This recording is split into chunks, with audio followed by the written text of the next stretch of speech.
I think the key to engaging people with science topics is to get science out of the lab, to try to create immersive and interactive experiences which are memorable and stick in their minds. So I came up with this idea actually in Berlin Zoo, an aquarium, about a year and a half ago. I was watching the gharials, which are an endangered crocodile with a really long snout. They're sadly red listed, so there's less than 300 of them left now. And there's a really charismatic gharial in Berlin Zoo which swam around and around. It was kind of displaying for the audience.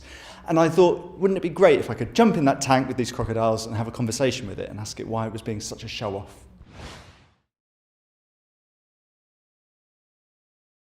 So what surprised me the most when we were building this concept was that it hadn't been done before. It's such a common idea to anthropomorphisize an animal in order to give it some character and understand it. Disney films have done it before, cartoons do it all the time.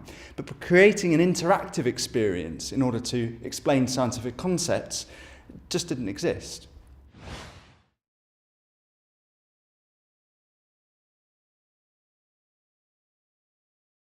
So when the concept went live, I was really gratified to see that people understood it immediately. They'd walk up to the jellyfish and have a chat with them and really enjoyed the thing. And I was also quite surprised to see that this hit a whole range of audiences, from really, really small kids to grown-ups. What I was surprised didn't work was that leaving the plastic out to see whether the kids would come up and recycle it didn't always work. Some kids were just too shy, and some thought it was part of the whole exhibit. So they always pointed it out, and they'd say things like, "Look, Mum, who put this rubbish here?" But Mum would then say, "Well, we did, people like us." But they wouldn't pick it up and put it in the bin. So they thought it was part of the exhibit.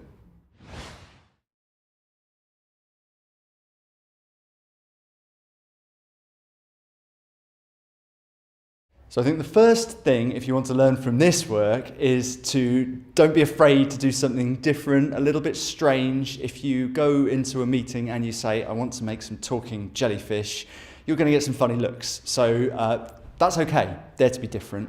The second thing is make it fun.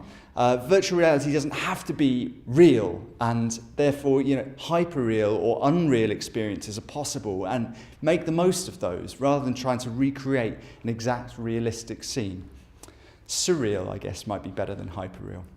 And the third thing I think that you can really take from this project is to harness the power of sound. So this whole project, Dolittle, is about speaking to animals and about that connection people get when they have a conversation. And a conversation is a two-way thing, but there's loads of sounds out there that you can use to subvert the way people interact with an experience. So sound is very underrated, but try watching a film on mute and see how much you enjoy it.